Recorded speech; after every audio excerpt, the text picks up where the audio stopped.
Bonjour à tous et bienvenue pour cet épisode numéro 293 du Basket Lab, le laboratoire du jeu. Et aujourd'hui, on va parler de draft et présenter nos 3 Frenchies de la draft 2024 avec Hugues de chez Envergure. Et puis, comme d'habitude, pour soutenir le podcast, iTunes, Spotify, YouTube, petit like ou petites étoiles. Bienvenue dans le Basket Lab.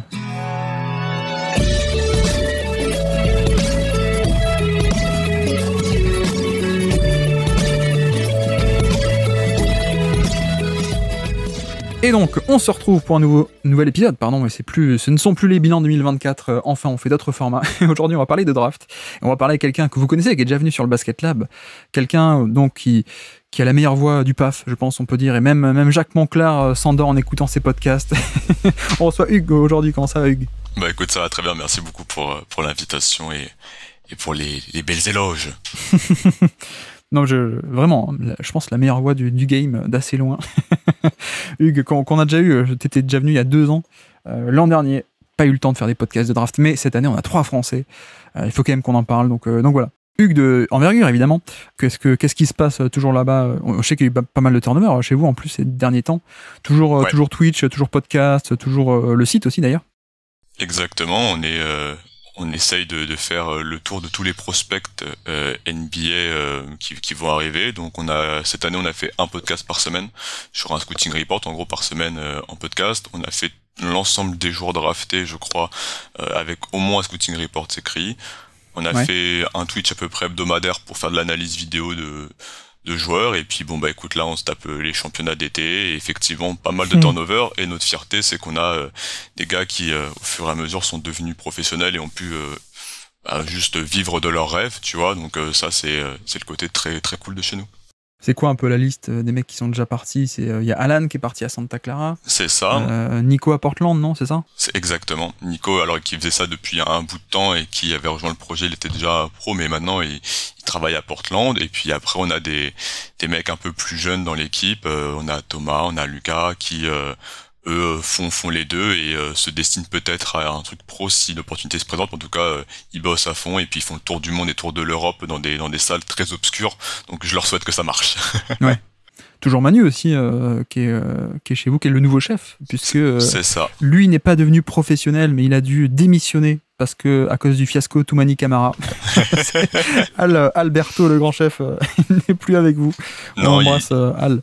Il est toujours en train de chapeauter, il est dans les discussions WhatsApp, on se marre bien avec les noms de prospects, mais il a délégué à Manu qui a géré ça d'une main de maître cette année, donc on avait un effectif un peu plus réduit, mais on a tenu, on est toujours là et on essaie de rester à peu près cohérent. Et vous recrutez d'ailleurs chaque année pas mal de... Vous avez vous-même vos prospects, pour parler de prospects. C'est ça, engagez-vous, n'hésitez pas. Il y a les gens qui disent on n'ose pas, venez, on n'a pas de prétention, donc si vous êtes motivé, que vous aimez le basket, au pire, on discute ensemble, c'est sympa et on prend du plaisir, tout simplement. Surtout, toi tu le sais aussi, mais moi à la base je pars de ça, de scouting. Alors moi c'était avant Envergure, du coup je suis encore plus vieux. Mais moi je me suis tapé la draft 2013 à l'époque, mais non, mais je veux dire, toi tu le sais, c'est commencer à parler de scouting et travailler, apprendre le scouting, c'est je pense le meilleur moyen d'apprendre sur le basket aussi, assez clairement, parce que c'est là que tu découvres un peu comment la machine marche, quoi. Comment est-ce qu'un qu'est-ce qui fait qu'un joueur est bon ou pas bon, etc. Donc je pense que c'est la meilleure porte d'entrée, si vous avez envie un peu de parler basket. Donc engagez-vous. Comme dit, Envergure, le moment promo, mais vous les connaissez tous, la référence en France évidemment. Et oui, j'allais dire, on est en plein été là. Tu me disais en antenne, là c'est ta période où tu rattrapes un peu tout ce qu'est high school, le circuit AAU, le Cooper Flag et tout ça, quoi. C'est ça. L'été, c'est le moment un peu plus creux, même si on a eu des superbes Jeux Olympiques. Donc, on regarde les tournois de jeunes, donc les équipes de France, Espagne, Serbie et autres, U16, U17, U19 et U tout ce que vous voulez. Et après, on regarde aussi le high school pour faire la transition derrière avec les joueurs qui vont jouer en université, parce que, comme on le dit toujours, c'est ultra important d'avoir plein de contextes pour des joueurs. Et plus vous l'avez vu faire des choses avec des joueurs différents, avec des rôles différents, et plus vous pouvez avoir d'attentes et un avis un peu plus objectif sur le prospect. On est d'accord que James Wiseman a été cata dans tous les contextes où elle a été. C'était intéressant de recouper. On est d'accord ou pas? Ah oui, et puis James Wiseman, il a joué 2 matchs à Memphis, donc il fallait taper à côté du high school pour connaître un peu le garçon, parce qu'à part dire que c'est un albatros, il y avait pas énormément de choses, mais honnêtement, tu vois, à titre perso, il y a des erreurs que j'ai faites, parce qu'on en fait toujours plein, mais il y a des erreurs que j'ai faites parce que il y a des mecs que j'avais vu faire qu'une seule chose et j'ai dit, je pense pas qu'ils sachent faire ça. Et en fait, juste, ils avaient pas le droit de le faire dans leur équipe universitaire ou autre. Et quand ils sont arrivés au niveau supérieur, ils ont montré que s'ils avaient les capacités ou inversement. Ouais. Non, pour te dire, avant que je me mette à faire du scouting, moi je pensais que Marshall Brooks était un bon joueur. donc voilà, ça fait quand même évoluer des erreurs. On en fait tous un peu le but de ça aussi. Mais bref, donc aujourd'hui, programme un peu simple, enfin très simple même. Présentation des 3 Français draftés très haut. Ça a été une année assez exceptionnelle pour la France, hein, clairement. Bon, on a déjà connu Wembanyama un peu dans la catégorie prospect générationnel en 2023. Qui était parmi les très très grands prospects qu'on ait jamais vu, hein, en fait, je pense. Là, cette année, peut-être moins pas une tête d'affiche, mais une densité en haut de draft assez vraiment inédite. J'ai pas le souvenir d'autres nations qui avaient réussi à placer comme ça 3 mecs top 6 ou 7. Non, on est les seuls. Peut-être, ouais, c'est ça. Hein. On est très fort. On a presque la médaille d'or et on a ça.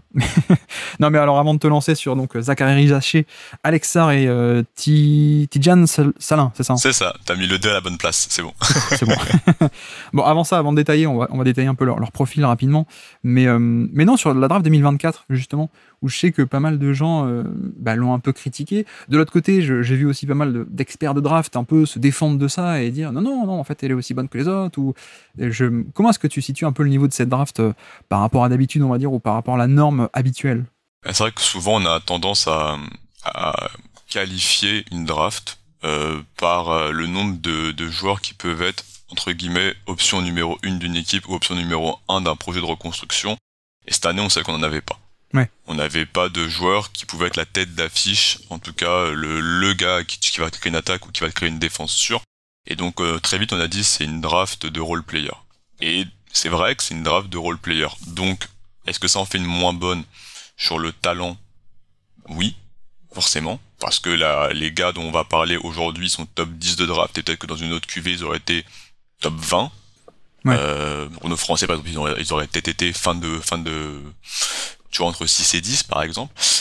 Par contre, les gens se sont défendus en disant effectivement c'est une bonne draft, c'est une bonne QV, c'est qu'on a pris des joueurs qui avaient du coup un profil plus spécifique, des spécialistes. Parfois ils étaient plus vieux, avec 4-5 ans de fac. Et ces mecs-là vont être prêts et vont avoir un rôle et vont être très bons très rapidement. Donc il y aura moins normalement dans cette QV quand on la regardera dans 4-5 ans de bust entre guillemets. Et on va dire ouais ce mec là il a 2 contrats, ce mec là il a 3 contrats, ce mec là il a 3 contrats. Par contre effectivement on devrait avoir très très peu de joueurs qui seraient candidats All-Star, All-NBA, etc. Ouais, mais c'est vrai que tu fais bien de séparer un peu. Disons que la qualité de la draft, on l'associe, comme tu dis, tout en haut, la qualité des top prospects, alors qu'en fait, il faut séparer la qualité des top prospects, et peut-être de l'autre côté, il y a aussi la notion de densité de draft. C'est ça. Tu vois, de suite, ça me fait penser, moi, je te dis, hein, je l'ai connu la 2013, qui était affreuse. C'est la première draft que j'ai connue. Et même 2011, hein, à l'époque, 2011, c'est encore une autre histoire. Il y a eu des histoires par rapport au lockout qui arrivait, donc certains gros prospects s'étaient enlevés. Les fameux Perry Jones, Jared Sullinger, hein, qui sont devenus des méga stars ensuite. Mais non, mais tu vois, tu prends 2011 et 2013, qui étaient à l'époque, on disait c'était des mauvaises drafts. Au final, ok, il n'y a pas tant que ça de têtes d'affiche top 5 qui ont été des méga stars, mais par contre, la densité sur le reste de la draft est assez impressionnante. Hein. Même la 2013, ensuite tu descends un peu, t'as des KCP, McCollum, Steven Adams. Bon, en plus, t'as aussi des joueurs qui plus tard ont émergé beaucoup plus. Évidemment, je pense à Giannis qui est devenu une superstar, Rudy Gobert. Dans la 2011, un peu pareil, un Butler qui est 30e. Je pense qu'il faut aussi voir, je sais pas ce que t'en penses d'ailleurs, mais pour moi, la draft, c'est un peu un ordre de probabilité de devenir un top joueur, pour moi. C'est-à-dire que si t'es drafté en haut, c'est que à l'instant T, t'as une proba de 25%, je caricature, hein, mais 25% d'être une méga star, alors que si t'es drafté 30e, c'est que t'en as que 5%. Mais ça veut pas dire que parfois le mec en a 5%, il peut aussi réaliser ce potentiel et devenir en effet une star, alors que celui qui a 20 ou 25, ça peut louper. Mais bref, l'évaluation de draft, sans doute qu'on aime bien caricaturer et réduire ça et essentialiser en un truc, mais en fait c'est tellement complexe parce que c'est plein de cas assez uniques en fait. Tu vois, par exemple, cette année, on sait qu'il y a des franchises qui sont directement allées sur sur le fit alors qu'ils le font pas d'habitude parce qu'ils se sont dit Ouais. ok de toute façon on va prendre des rôles, enfin on va avoir une draft de role player donc on va prendre un mec qui peut nous apporter tout de suite. Et ces dernières années, là on revient un peu dessus, on était sur le talent, le potentiel. On voit que sur les 2-3 dernières années, les équipes qui ont fait ce choix entre 16 et 30 d'aller sur des mecs plus expérimentés en ont été très satisfaites parce que c'est des équipes qui en fait étaient déjà à la bordure play-in, play-off et viser mieux et se sont dit bon bah en fait avoir un mec de 19 ans qui peut pas jouer ça a peu de valeur et donc on est un peu revenu là-dessus dans une démarche qui était plus proche des années 90 fin 90 Ouais. et ça a plutôt bien fonctionné donc je pense que c'était une draft qui était très très bien pour la plupart des équipes qui étaient compétitives et des équipes qui avaient qui avaient plusieurs choix et qui étaient en reconstruction préféraient vendre leurs pics pour des pics plus lointains dans des années suivantes en disant de toute façon on n'est pas sur des joueurs qui vont nous permettre de faire une reconstruction avec du talent et qui vont nous permettre de continuer à perdre entre guillemets, donc ils ont préféré vendre aussi. Donc voilà, ça on a très vite compris quel genre de QV on avait et comment si les GM l'ont perçu. Et je pense que ça va être une très belle QV pour les équipes effectivement qui étaient fin de reconstruction compétitive. Ouais.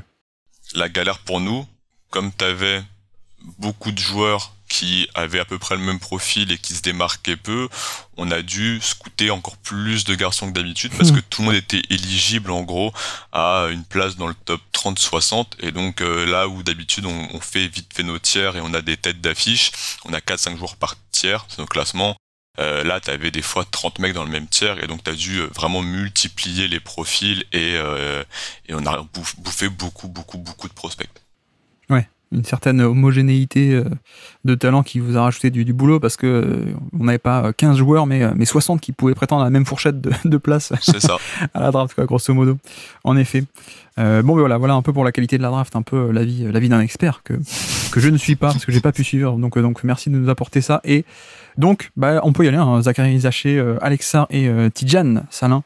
Donc, Zachary, allons sur lui, hein, tant qu'à faire. Premier choix de la draft à Atlanta, évidemment. On va aller rapidement pour les trois sur le parcours un peu, le profil, et puis ensuite quelques projections, comment est-ce que tu les vois évoluer par rapport au profil actuel et aux qualités de scouting. Mais donc Zachary, je peux te lancer, qui, je crois, est lui-même aussi un fils de basketteur, et donc, vas-y, présente-nous un peu son parcours. Bah ouais, Zachary Rizaché, c'est le fils de Stéphane Rizaché, qui a joué en équipe de France, qui est un basket pro ultra référencé, ultra connu, qui était un sniper et un vrai maître à jouer. Et donc le garçon a hérité des gènes de son papa et de sa lecture du jeu. Il est né en Espagne, à Malaga, parce que son papa, à l'époque, il jouait là-bas, et il a commencé le basket très très tôt. C'est un garçon, il a eu une balle dans les mains avant ses 2-3 ans, et il a commencé déjà à faire du basket en club à 3 ans et demi. Donc pourquoi pas. Et il a été très vite remarqué. Et c'est notamment à l'Asvel, en espoir que les gens ont bavé dessus. Donc il fait 3 ans à l'Asvel entre 2020 et 2023.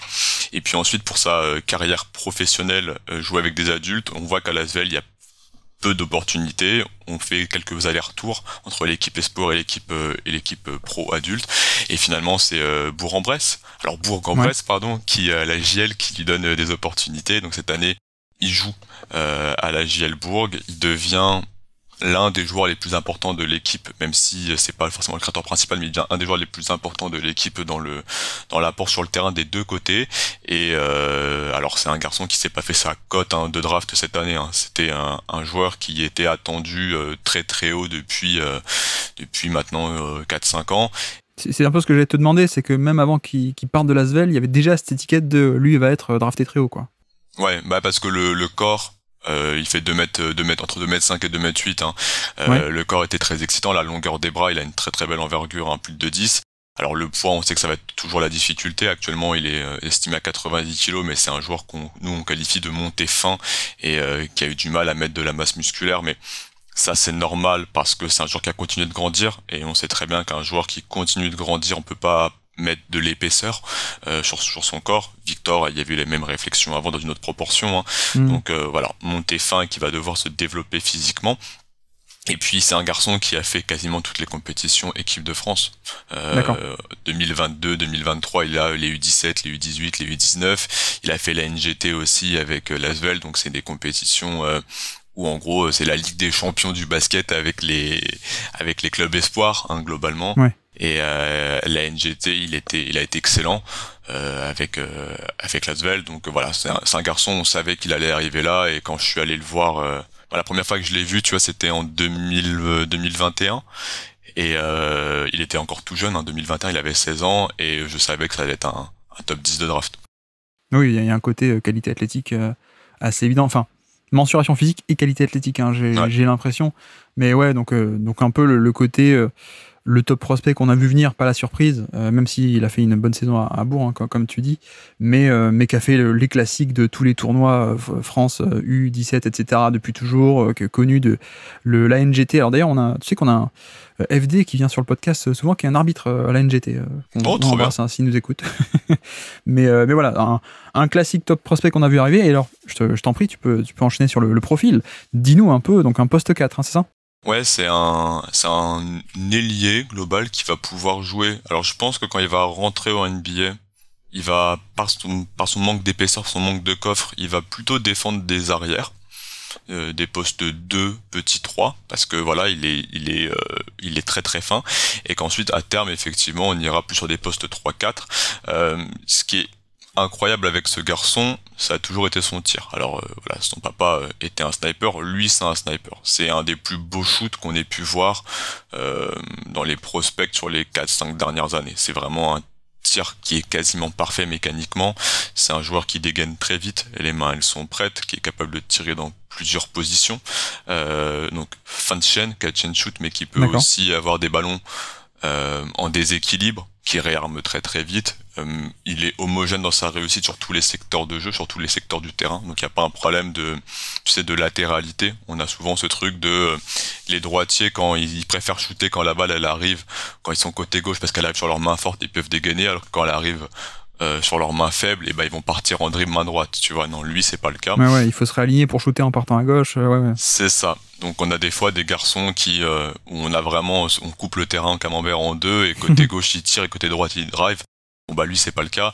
Qui a été un peu capable aussi de créer son propre tir. Même si c'est pas sa plus grosse spécialité. Donc voilà, c'était un attaquant, en tout cas un shooter déjà accompli à 15-16 ans. Et puis défensivement, c'était un garçon qui a tenu quasiment tous les postes, à part les grands intérieurs, qui a une mobilité de pied qui est incroyable, qui tourne très très bien au niveau des hanches, qui a des mains très agressives. C'est un joueur qui a été un peu catégorisé comme soft, souvent, parce qu'il est très réservé, très timide, et qu'il aime pas prendre les devants. C'est pas un garçon qui va se mettre en avant.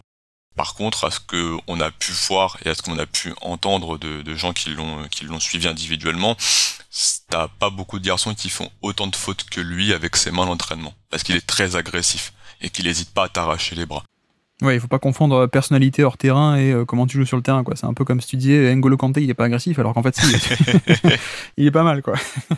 C'est ça. Et c'est un joueur très fort défensivement sur le point of attack, donc sur le joueur qui manie le ballon, et qui comprend très bien le jeu aussi. Et le dernier point fort de son profil de jeu, c'était la vision de jeu, la capacité à faire la bonne passe, à bien transmettre. Et donc c'était un joueur qui était connecteur. Et donc le barème un peu de sa draft et de son potentiel, c'était de savoir à quel point il pouvait être créateur balle en main. C'est un truc qu'il a eu le droit de faire en espoir, c'est un truc qu'il a eu le droit de faire en équipe de France, qu'il a eu moins le droit de faire avec Bourg ou en pro, et c'est un point sur lequel il a été plutôt pour le moment inefficace. C'est un joueur qui a eu du mal à créer sur pick and roll beaucoup, parce qu'il n'arrivait pas à passer en fait le défenseur direct balle en main, et qu'il n'avait pas encore assez de dribble pour le faire, et donc c'était vraiment le curseur de sa draft. Est-ce que ça peut être un point of attack sur les ailes, un point forward, ou est-ce que ça va être juste un excellent 3&D connecteur plus, alors comme dans l'amalgame est facile à faire, comme à Nicolas Batum par exemple. Pour l'instant on est plus sur joueur connecteur et plus ses affinités. Oui, d'ailleurs j'ai dit poste 4 parce que j'avais entendu un peu poste 4, mais plutôt poste 3, alors tu dis au final. Un peu de profil ailier qui peut monter un peu poste 4, mais profil ailier alors plutôt. C'est ça, parce qu'il a pas encore même s'il peut mettre quelques écrans et tout, c'est un joueur vraiment pour le moment qui est plus sur du swing, qui va plus ressembler, tu vois, on en parlait un peu tout à l'heure en off, Michael Bridges, qui physiquement va plus ressembler à un Michael Bridges, par exemple qu'un DeAndre Hunter ou un Jalen Johnson qui sont déjà aux Hawks et qui sont des forwards beaucoup plus conséquents, beaucoup plus épais, beaucoup plus en contact que lui. Oui, Jalen Johnson, il y a du bodybuilding quand même. C'est clair. Mais non, mais alors c'est intéressant parce que j'ai l'impression que, enfin, je te rejoins un peu sur cet aspect où dans ce cas classique des connecteurs, donc le mec qui est intelligent du passing mais qui va fluidifier le jeu, pas forcément créer le décalage mais arriver à l'amplifier, à le faire vivre. Donc le profil connecteur, c'est vrai que le point clé pour un peu s'extirper de cette catégorie, c'est à quel point tu es capable de créer l'attaque en fait, hein, à quel point tu peux te créer tes points et donc passer un step-up en termes de statut et de capacité sur le terrain. Et tu as l'air de dire que en fait, si on dans des contextes précédents, bah finalement, il n'y avait pas tant que ça dans le jeu, ou en tout cas, on l'a laissé un peu, on l'a passé au révélateur, on l'a laissé faire, alors que là, dans un environnement un peu plus compétitif, l'an dernier, une équipe qui voulait gagner, professionnelle, etc., finalement, il a été moins passé au révélateur, entre guillemets, moins autorisé, parce que c'est, pour l'instant, encore un peu, la création, c'est pas trop sa force, quoi. C'est ça, exactement. Ouais. Il avait une équipe qui voulait gagner des matchs avec des forts joueurs quand même qui étaient à côté de lui. Là où on a pu voir des flashs, on aime bien parler de flashs, tu sais, quand on regarde les prospects, c'était sur la transition. Parce que quand il récupérait le rebond et qu'il y avait du jeu ouvert, ben effectivement il remontait la balle, il pouvait changer de main, changer de direction et donc avec beaucoup plus d'espace avaler le terrain et aller finir au panier, surtout qu'il a des belles cannes pour monter derrière. Sur jeu placé où l'espace se réduisait, en fait il n'arrive pas à passer l'épaule. Donc le défenseur direct, quand tu lui mets un gars un peu buffle en face de lui, il a joué face à des adultes, il se faisait repousser et donc derrière il perdait des ballons trop facilement et c'est ce qu'on a vu aussi au championnat du monde du 17 en 2022 ou en 2023 au U19, c'est que quand il est arrivé sur des défenseurs plus ailiers, plus puissants, ils l'ont fait reculer, il a perdu des ballons et il s'est mis dans un rôle plutôt de catch and shooter de 3&D. Est-ce que tu penses qu'il y a que cet aspect peut-être de physique et comment on dit, les Américains disent le corps, quoi, les abdos, la ceinture abdominale, ou cet aspect où il peut pas forcément évoluer à travers les contacts? Est-ce qu'il y a que cet aspect de puissance ou est-ce que le dribble n'est pas encore fonctionnel? Je pense que la puissance, ça joue beaucoup. Parce que dans le dribble, ce qu'on aime bien, c'est changer de main, changer de direction, changer de vitesse. Et ça, il arrive à le faire. Ok. Donc, j'ai envie de croire par rapport à des Français dont on a parlé, tu vois, les années précédentes, pas pour leur tirer une balle dessus, mais des Ryan Rupert et des Ousmane Dieng, où le corps était quand même la grosse question. À côté de ça, je trouvais que le dribble était un peu plus en délicatesse pour vraiment exister là-dessus. Je le vois pas à la fin arriver comme un vrai initiateur principal. Par contre, sur du renversement, sur du système, sur du attaque de close-out, derrière pouvoir quand même bien naviguer, s'arrêter et déclencher à mi-distance ou bien finir au panier. Donc je vais être pour moi vraiment le 3&D plus, mais je vais pas être aussi haut que ceux qui vont être sur le point forward et ça d'ailleurs sa draft a été conditionné là-dessus parce qu'il y avait plusieurs joueurs du même profil, notamment chez les Américains, des Cody Williams ou autres, et donc les Hawks, en tout cas dans leur vision, se sont dit parmi tous les profils 3&D qui peuvent un peu poser la balle, Rizaché, c'est celui qui a le plus de chances d'y arriver, et sachant que c'était, parmi tous ces mecs-là, le meilleur passeur. Ouais, donc le dribble est déjà relativement fonctionnel, et peut-être qu'un travail athlétique peut un peu tout déverrouiller, finalement. De ce côté, évoluer à travers le contact, et pas que à la finition, mais juste, voilà, si t'as un défenseur NBA qui fait 140 kilos, qui te bouche l'espace, ou qui coulisse à côté et qui te repousse, il faut savoir aussi évoluer à travers ça. Même loin du panier, je veux dire, en dehors de la finition. Mais alors justement, par rapport à la finition, t'as parlé du shoot, et un truc qui me plaît beaucoup, d'après ce que tu dis, c'est la variété de tirs, notamment. Et ça, c'est vrai que c'est un critère assez important en termes de scouting, pour moi, je trouve, par rapport à est-ce qu'un mec peut devenir un bon shooter ou pas, ou en tout cas, pour faire l'inverse, c'est plutôt qu'on voit que des shooters de haut niveau ont déjà très jeunes cette diversité de tirs, et pas seulement un peu j'ai un catch and shoot statique. On voit que, tu vois, il y avait une très bonne vidéo de Ben Pfeiffer il y a quelques temps qui avait montré que bah Jokic, c'était pas top au niveau pourcentage à l'époque quand il était très jeune, et pourtant on voyait déjà qu'il y avait de la sortie d'écran, on voyait déjà qu'il y avait parfois un peu de pull-up ou ce genre de mouvement qui fait que, en effet, il y a peut-être plus de la variété dans le tir apporte aussi cet élément en plus, je trouve, en termes de potentiel et de à quel point est-ce que cette mécanique peut fonctionner. Mais alors un autre aspect en plus de la mécanique, c'est un peu le toucher de balle sur lequel j'ai envie de te poser la question. Alors toucher de balle peut-être en finissant au drive, mais surtout sur jump shot aussi, parce que je vois que ces pourcentages, par exemple lancer franc, sont pas non plus fabuleux, même si bon, les échantillons assez courts, pour l'instant on n'a pas beaucoup, mais du coup comment tu juges un peu ce toucher de balle, un peu cette qualité fondamentale du joueur, et à quel point tu le vois devenir finalement un bon shooter? Est-ce qu'on a affaire à je dis n'importe quoi, est-ce que c'est catégorie un peu Klay Thompson? Est-ce que c'est catégorie juste 40%? Est-ce qu'on est encore un peu en dessous, 37%? Ou est-ce que c'est juste un shooter capable? Où est-ce que tu vois un peu atterrir sur cette échelle de le shoot, ok, mais à quel niveau? Je pense que ça peut être vraiment un excellent shooter à fort volume. Ce qui m'intéresse, c'est que, tu vois, cette année, par exemple, au niveau de la GL Bourg, je te dis, on peut pas mettre de la masse musculaire, mais on a quand même essayé de travailler un peu cette physicalité. On voit entre le début de saison et la fin de saison, on a essayé quand même de renforcer un peu le garçon. Et tu le sais, quand tu veux renforcer un corps, ça change forcément toutes tes aptitudes motrices et tes habitudes. Et c'est des garçons qui perdent souvent en efficacité. Et d'ailleurs, juste pour dire, c'est là-dessus où je trouve que Wembanyama et son équipe sont déjà assez incroyables, c'est qu'il en parle assez ouvertement, et il dit avec ma taille, on peut pas ajouter du poids n'importe comment, justement, comme tu dis, parce que tout est lié, quoi.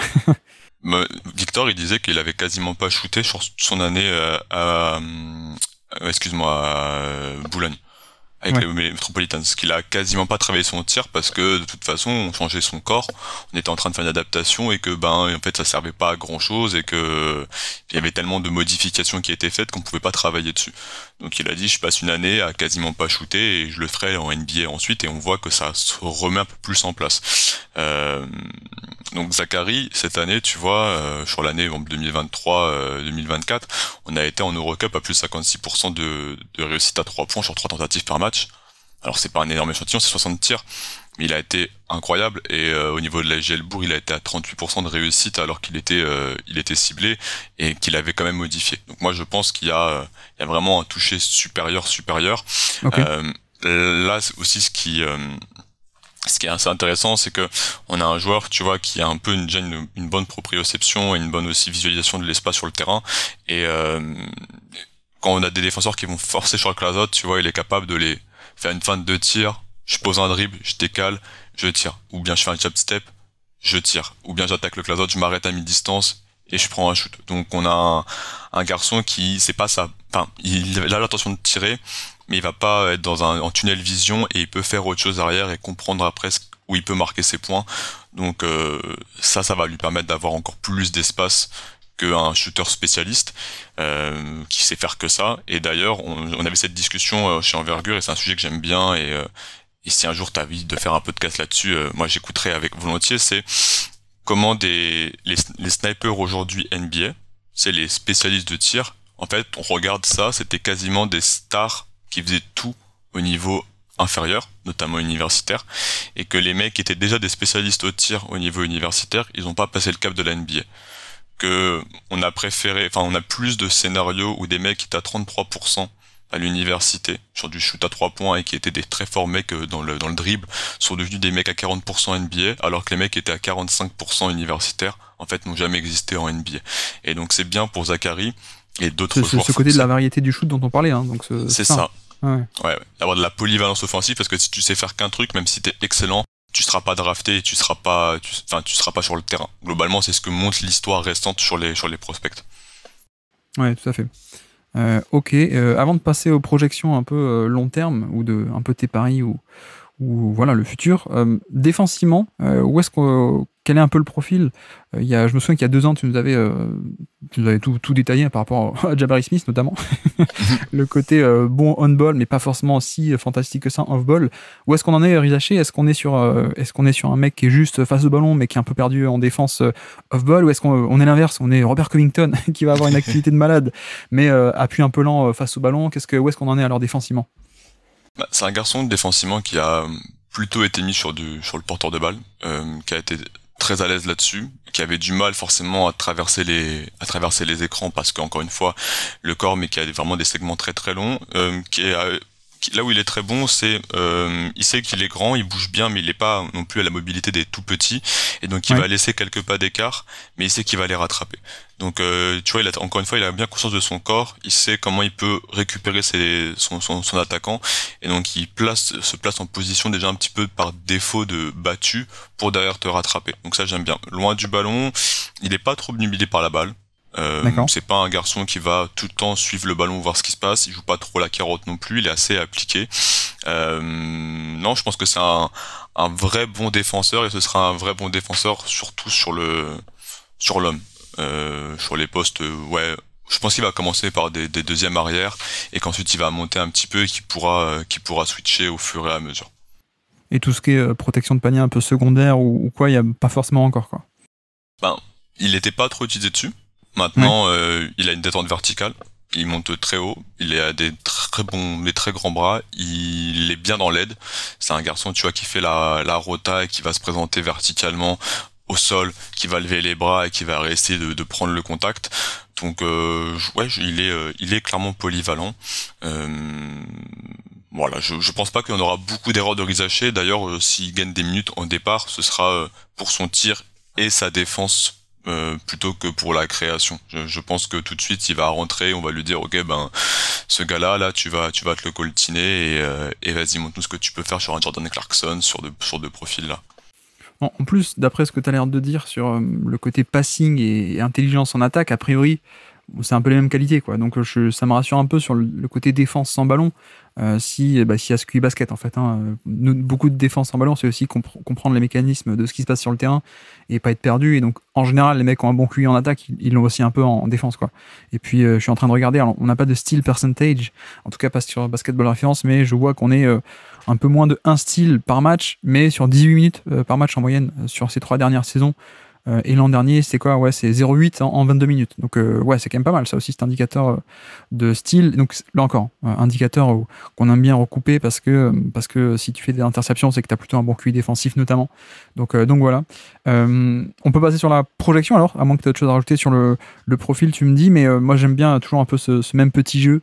C'est-à-dire que le scénario idéal, le scénario médian et le scénario catastrophe. Alors, catastrophe, on élimine un peu le côté bust ou le côté blessure ou le côté il fait rien du tout, mais on va dire que le scénario pessimiste, c'est un 3&D connecteur sympathique, on sera d'accord. Mais comment est-ce que toi tu projettes un peu un scénario médian de vraiment la bonne carrière quoi, ou alors même le optimiste ensuite, comment est-ce que tu qualifierais ces deux cas alors? Tu vois, le pire truc qui peut arriver à Zaccharie Rizaché, il y a deux choses. Là, c'est d'avoir un morphotype où tu prends pas de masse musculaire. Parce que des fois il y a des corsets comme ça, autoporteur. Ouais, et encore autoporteur il s'est épaissi après il a fait la night, mais effectivement ça a mis un peu de temps. Mais tu vois, en jeune français par exemple, Ryan Rupert, ça fait que 2 ans qu'il est là, mais Ryan Rupert son corps ne prend pas encore. Tu vois, on n'arrive pas à développer ça. Et Stéphane Rizaché, son papa, était pas non plus à Zaccharie un énorme athlète en termes d'épaules. Donc ça peut être un vrai frein de développement. Deuxième chose qui peut lui arriver dans son développement, c'est la pression d'être numéro 1 de draft. Alors je sais qu'il est bien encadré, parce qu'il a des professionnels autour de lui et que l'environnement il est sain et qu'il est suivi. Mais on va à un moment donné peut-être lui dire ok, t'es numéro 1 de draft. Donc pour l'instant il est dans une équipe où il y a des forts joueurs à côté, notamment Trae Young. Donc ça va un peu le couver, mais quand même ça peut être de la pression, et c'est pas un garçon qui réagit vraiment bien face à la pression. C'est pas un gars, tu lui rentres dedans tout de suite, il va prendre les choses en main. Donc ça peut être plus complexe. Maintenant, franchement, on a du mal à se dire que ça va pas fonctionner pour Zaccharie Rizaché pour avoir 3-4 contrats NBA. Tu vois, au pire, c'est un role player titulaire remplaçant 6e homme qui va toujours défendre le point, qui va mettre ses tirs et qui va apporter du jeu. Donc nous, on n'arrive pas à se dire ok, ça va être un All-Star. Après, on n'attend pas particulièrement de ça de là. Tant mieux s'il y arrive, ça veut dire qu'il aura réussi à prendre de la masse et à développer son dribble, et qu'il aura eu de l'amour suffisamment pour pouvoir jouer, avoir des répétitions, mais on le voit pas particulièrement avoir ce niveau-là. Maintenant, dans la projection la projection optimiste, on voit un rôle style Michael Bridges, peut-être un peu moins, mais Michael Bridges, où je suis titulaire de mon équipe et je suis titulaire indispensable à une équipe qui veut gagner le titre, sans qu'on parle trop souvent de moi. Ouais, donc le côté création offensive, un peu, en tout cas actuellement un peu improbable, quoi. Pour le coup, le côté d'un coup il va développer à haut volume et à haute qualité tout ce qui est création pick and roll, pull-up, etc. Mais ça me fait penser, alors tu as parlé de Mikal Bridges, mais tu vois, même Nico Batum a jamais été All-Star, hein, je crois. Ouais. Ça l'a pas empêché d'être pendant 5, 6, 8 ans top 30, top 40 NBA, quoi. Donc est-ce que c'est une bonne comparaison, ça, cette espèce de Nico Batum point forward qu'il était, bon défenseur, shoot, un peu de passing aussi? Ouais, moi j'aime bien. Je sais que c'est un truc que souvent on nous a dit, bon bah c'est facile, mais c'est vrai que c'est l'exemple qui revient et que c'est une première chose aussi que j'ai pensé. Et je pense que Reza Shea est un meilleur shooter qui peut plus sortir de course, qui peut plus être efficace dans des systèmes, tu vois, en hands ou des choses comme ça, ou screen the screener, faire des pin down, remonter, courir et shooter, qu'un Nico Batum. Mais ouais, clairement ça peut être totalement ce genre de profil là. On n'arrive pas à être trop au dessus, mais on n'arrive pas à être trop bas, parce que voilà, c'est un gars, toutes les équipes NBA le veulent dans leur équipe pour faire différentes choses peut-être, mais tu sais que toutes les équipes NBA veulent un Reza Shea. Ouais, comme dit, hein, Batum, dans son prime, il n'y avait pas un volume de scoring énorme, mais le profil était incroyablement valuable, pardon pour l'anglicisme, beaucoup de valeur plutôt, pardon. Mais c'est vrai qu'il y a aussi un point intéressant pour finir sur lui, tu t'en as parlé, le côté mental, finalement. Alors, non pas mental, enfin, moi je le connais pas, enfin, personne le connaît personnellement, je veux dire, mais, mais non, mais la pression du numéro 1 de draft, ça, tu fais bien d'en parler, parce que, tu vois, moi, la dernière fois qu'on parlait d'une draft aussi faible, c'était 2013. Bon, 2013, Anthony Bennett, quoi. Et Anthony Bennett, moi, je mets beaucoup le prospect, alors qu'un prospect extrêmement atypique, avec d'énormes défauts, qui étaient un peu des red flags, et d'accord, mais c'est pas que dans le jeu qu'il s'est planté. Je veux dire, Anthony Bennett, je crois que j'avais fait la recherche, il était même pas à 3000 minutes NBA, je crois, enfin, même pas une grande saison de James Harden, quoi. Et lui, pour le coup, c'était vraiment le mental où cette pression d'être le numéro 1 de draft, il faut pas le sous-estimer. Et en plus, pour le coup, je peux faire un shout-out à Nico Stilbalin, que peut-être qui est déjà venu sur le podcast, que certains connaissent, qui lui avait écrit même avant la draft 2013, il ne fera pas bon être premier choix de la draft cette année, quoi. Parce qu'en effet, ces années-là, tu as un espèce de groupe homogène de 3, 4, 5, 6, 7 joueurs qui peuvent prétendre au premier choix et qui n'ont pas le statut ou les épaules traditionnelles pour l'être, quoi. Donc il y a un peu toujours ce décalage entre les experts, ils savent que c'est pas un go-to guy, que c'est pas un futur All-NBA, All-Star, etc. Mais sauf que le grand public, ça parfois il s'en fiche. Donc en effet, faire attention à ce côté pression du pré-choix de la draft, parce que c'est déjà arrivé, quoi. Là, Anthony Bennett, ce qui est horrible, c'est que ça lui tombe dessus et que lui, il pense même pas qu'il va être numéro 1 de la draft. Bien sûr. Que, tu vois, il y en a Lance Noel qui se blesse et lui, il se dit pas du tout qu'il va être numéro 1 de draft. Zachary Reza Shea, il savait, enfin, en tout cas, son clan savait que c'était une forte possibilité qu'il allait être top 3 minimum et avant la draft, il sait qu'il est top 1 de draft et que dans la plupart des front office, il est considéré peut-être dans un tiers quasi seul ou dans le top tiers de sa QV. Donc, il s'y prépare. Et il a un papa pro, et c'était d'ailleurs aussi une des raisons pour lesquelles je pense qu'il bouge de Lasvel, c'était pour faire monter sa cote et avoir un peu plus de visibilité. Et il arrive dans une équipe, honnêtement, alors pour le moment, hein, il y a encore Trae Young, il y a encore Bogdanovic, il y a encore tu vois, Jalen Johnson qui est monté en puissance, donc on va avoir moins de pression et on sait qu'il va gratter des minutes juste par ces deux fortes qualités, notamment par le tir à 3 points. Donc ça va lui laisser de temps. J'aurais été beaucoup plus inquiet s'il était tombé dans une équipe où il y avait pas de création du tout. Par exemple, tu vois, on va parler d'Alex Sarr après à Washington. Si t'es tombé à Washington où on aurait peur des attentes de création balle en main, ça aurait pu m'inquiéter. Et c'est ce qu'on s'est dit toute l'année chez Envergure, c'est que franchement c'est une année avec peu d'énormes talent, mais que la plupart des équipes du fond de tableau qui vont drafter dans le top 10, elles ont déjà en théorie leur quarterback, tu vois, leur franchise player qui crée du jeu. Il y avait très peu d'équipes qui n'avaient pas ce gars-là, en tout cas qui pensaient ne pas avoir ce gars-là, donc ça a soulagé aussi les joueurs. Effectivement. Alors Lasvel, il a dû jouer avec Wembanyama alors à l'époque, non tu m'as dit entre 2020 et 2023, c'est ça? Ils ont joué ensemble une année ou deux? Je pense que oui, 2021-22, ils doivent être ensemble. Ouais, parce qu'avant Victor, il il est à Nanterre. Moi, je l'ai vu beaucoup jouer à Nanterre. Donc ouais, ils doivent jouer ensemble. Et il fait 2 années où il fait les allers-retours avec les pros, Rizaché. Donc moi, j'ai le souvenir d'avoir... Bah si, je les ai vus ensemble à Lasvel, mais Victor jouait dans l'équipe pro. Et j'avais vu le match juste avant face au Paris Basket, où il jouait Rizaché avec les jeunes.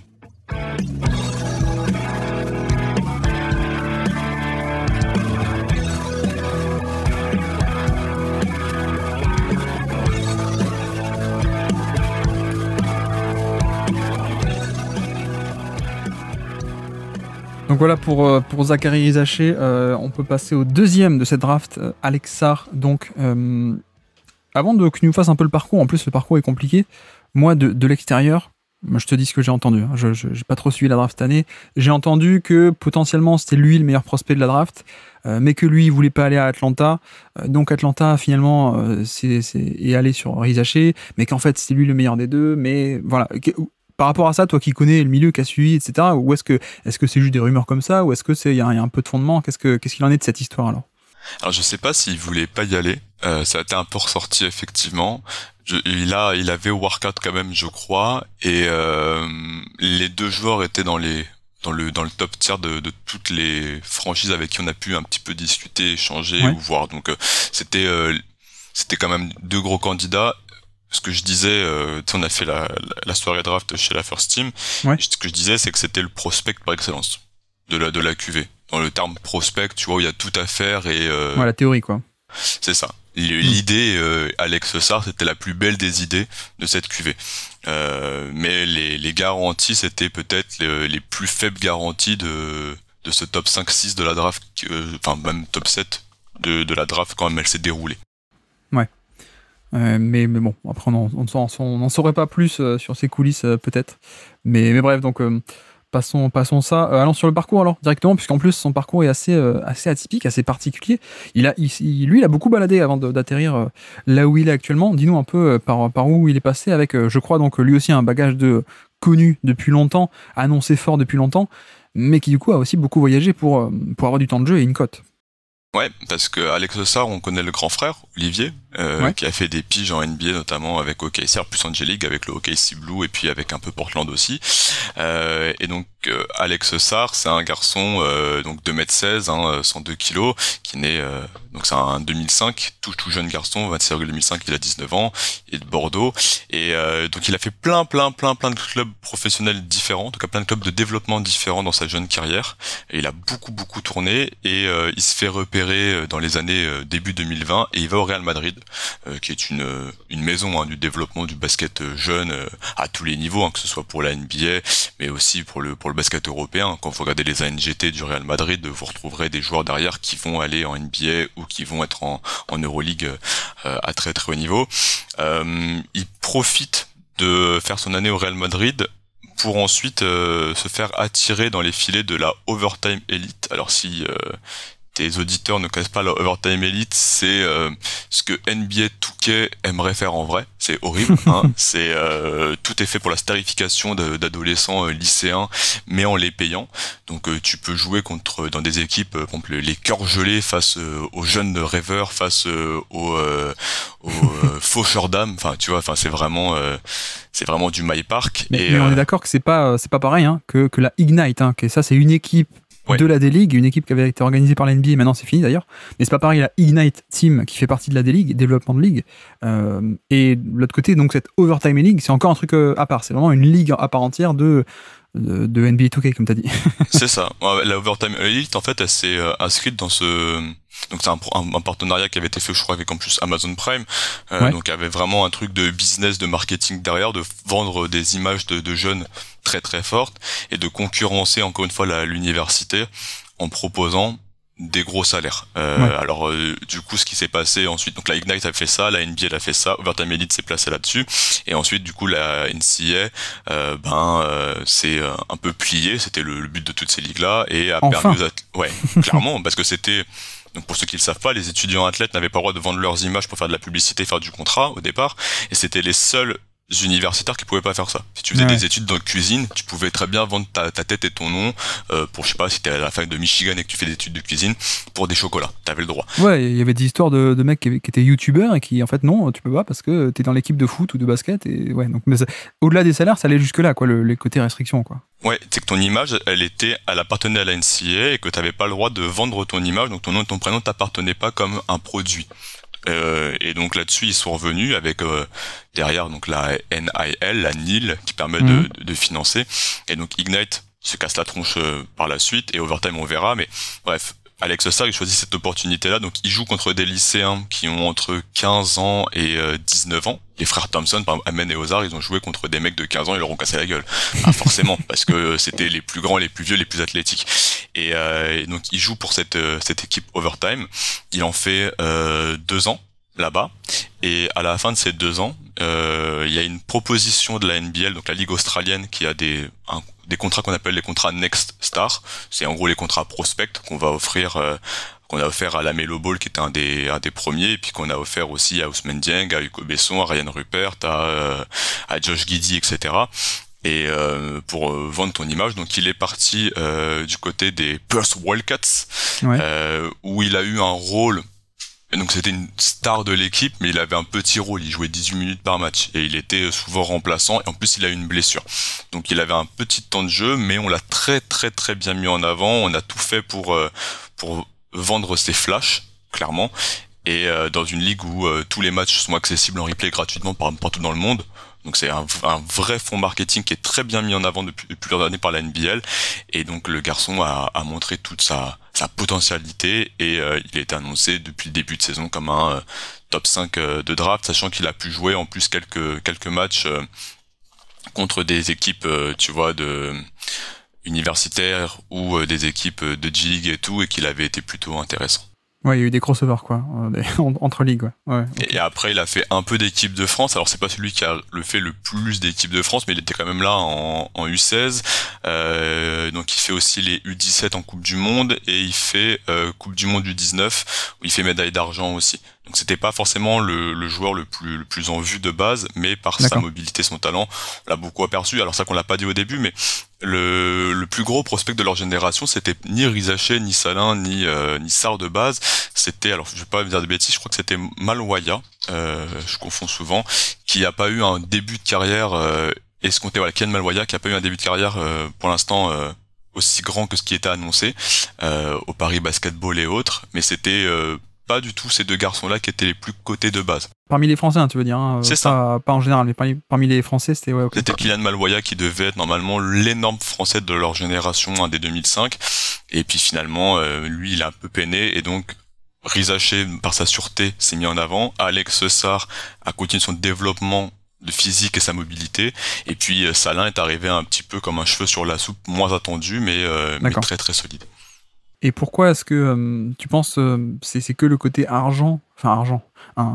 opportunité financière d'aller dans la overtime, ou est-ce que au Real il était un peu barré, ou est-ce qu'il y avait du sportif aussi là-dedans? Je pense qu'à overtime il pouvait faire un peu ce qu'il voulait. D'accord. Okay. Parce que c'est une équipe où clairement il n'y a pas de fond de jeu, ça ressemble beaucoup à du high school. Tout est fait pour le highlight, tout est fait pour le flash, et lui il répondait par son profil très atypique à ses caractéristiques, et en plus il pouvait tout de suite connaître un peu le système américain, être mis en relation avec des scouts NBA, parce que la Overtime Elite est suivie par des scouts NBA, donc on pouvait clairement plus facilement vendre son image qu'en Europe. On pouvait se mettre en avant et avoir différentes options de contrat derrière, donc c'est la NBL qui est venue le chercher, mais il avait des options pour aussi aller en Ignite ou autre. Et puis aussi le développement de la langue, l'anglais, qui semble un peu bête dit comme ça, mais on sait que la plupart de nos Français, quand ils arrivent au niveau supérieur, qu'ils ont fait leur formation en Europe, c'est des quilles en anglais.